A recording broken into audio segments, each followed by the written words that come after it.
ازيكم عاملين ايه؟ يا رب تكونوا بخير. هعمل معاكم كده غدا بسرعة. عازمة واحدة صاحبتي عندي. بحبها قوي يا جماعة، بحبها قوي قوي قوي فوق ما تتخيلوا. المهم بقى جبت حلة ومليتها مية عشان هسلق حمام. حطيت في المية كده معلقتين فلفل اسود عشان بحب الفلفل الاسود، بس يا ريتني ما حطيت يعني.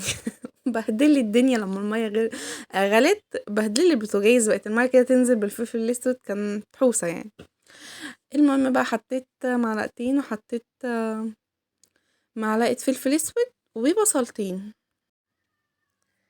وهسيبهم بقى ايه لحد ما يغلوا. اهو بصوا هنا كنت انا نقعيهم اساسا من امبارح، يعني من امبارح بالليل، لان الغدا ده عاملاه الساعة 9 الصبح، فكنت نقعيهم هنا وكنت شطفتهم كده خلاص. هنا بقى هعمل كوسة باللحمة. كوسة محشية يعني لحمة وبالبشاميل. وهنا بقى كنت جايبة ربع كيلو فريك. بصوا الفريك لازم يتغسل كويس جدا، يعني انا قعدت اغسله، ده انا قبل التصوير كمان كنت قاعدة اغسله بقالي كتير. لحد بقى ما المية بتاعته كده تبقى بيض. بس وبعد كده بقى ايه هسيبه انقعه يعني في المية لحد ما يجي وقت ان انا اعمله. اهو بصوا برضو بفضل اغسله كل شوية لحد ما المية بقى ايه تبقى بيضة خالص. مهم. محدش يدخل يكلمني على الحنفية اللي انا سايباها، والمية انتي حرام انتي مبذرة والكلام ده. المهم بقى هنا كنت بعيد شطف الحمام من تاني. بصوا هي الحمامية كبيرة ما شاء الله، فعشان كده مرضتش ان انا احشيها يعني، فقلت هي هتغيب في النار، في السوا قصدي، فمش هعرف ان انا احشيها، او هو كان ينفع ان انا احشيها، بس انا حسيت ان انا هي هتغيب في النار فالفريك هينزل، فبصراحة ما حشيتهاش، خليتهم زي ما هم. هنا بقى كنت باخد اللي هما الكبدة والأنثى بتوع الحمام عشان اعملهم في الفريك، ودول كانوا وركين فقلت اعملهم برضو. مهم. ايوه هنا بنزلهم بقى عشان المية خلاص غلت. انا حاطه ميه كتير في الحله، فبالتالي ان انا مش هزوده ميه، يعني ماليه الحله عشان ما زودوش ميه. بس انتي لو هتزودي للحمام ميه فبتزود له ميه مغليه، بتبقى كده غاليه الكتل وتفضلي تزودي له. بس المهم بصوا الكوسه دي كانت عندي في التلاجة، فتحسوا ان هي لونها غير عشان تلج يعني، كان فيها بصوا تلج، بس هي ما باظتش يعني، انا لسه كنت جايباها اول امبارح، قعدت يا دوبك في التلاجة يوم. معرفش والله هي قلبت على خيار، بس ماشي. هنا بقى بالمقورة فبقشرها كده من فوق عشان بس ايه تبقى شكلها حلو.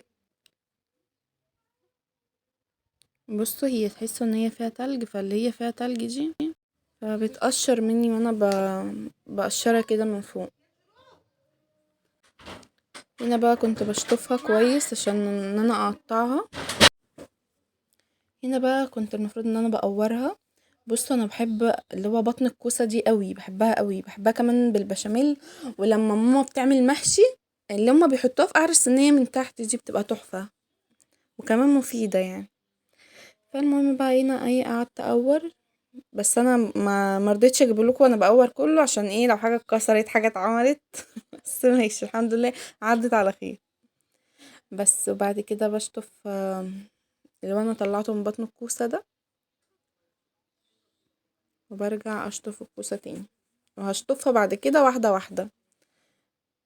لازم اعمل حاجة كده ايه بنظافة يعني، فاهمين؟ لما بيبقى مزاجي كده عالي بدخل كده المطبخ اطلع احلى حاجة. فبفضل بقى ايه ان انا عندي اساسا وسواس، فبشطف الحاجة كل شوية، بعمل كل شوية كده. كمان عشان عندي محمد، يعني لو لقى حاجة شعراية كده في الأكلة ما ياكلهاش، فاهمين؟ فببقى حريصة جدا حتى قدام الكاميرا، وانا مش بصور تقولني لابسه طرحه وانا بعمل الاكل، وده لازم ان انا اعمله. بس بصوا انا ما كانش عندي لحمه مفرومه، كان عندي بانيه، طلعته حطيت عليه فلفل اسود وبابريكا وسبع بهارات وملح وقلبتهم كده مع بعض.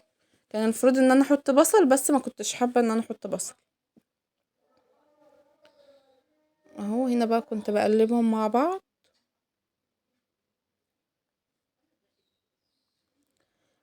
هنا هعمل البشاميل زي ما انتم شايفين. جبت حله صغيره، حطيت فيها 3 مكعبات زبدة وحبة زيت. حطيت حوالي 4 معالق او 5 معالق دقيق وهفضل اقلب كده. بصوا هلاقي الدقيق بقى تكتل، فهتلاقيني حطيت زيت.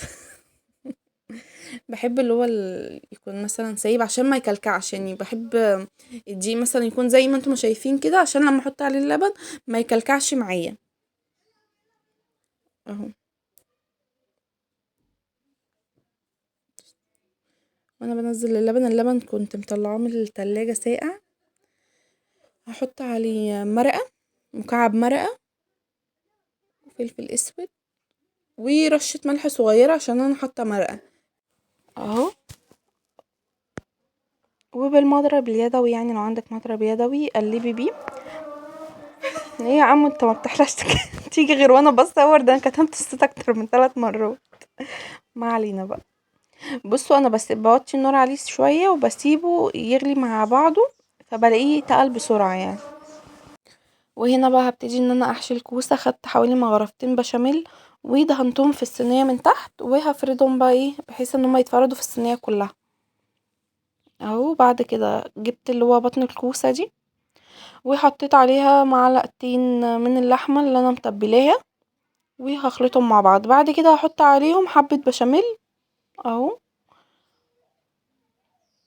عشان الكوسة بالبشاميل دي بتحب البشاميل كتير فيها. بعد كده بقى ايه هفردهم في الصينية ايه من تحت،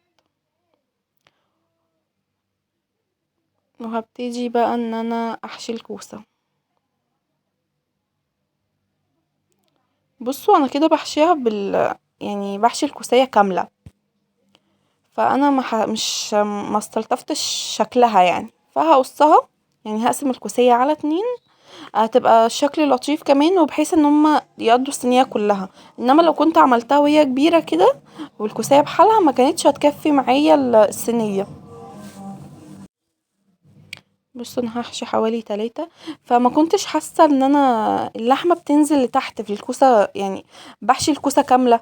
لا فما حسيتهاش ان هي مليانة، فعشان كده هقسمها اهو. بصوا هنا كنت بقسمها.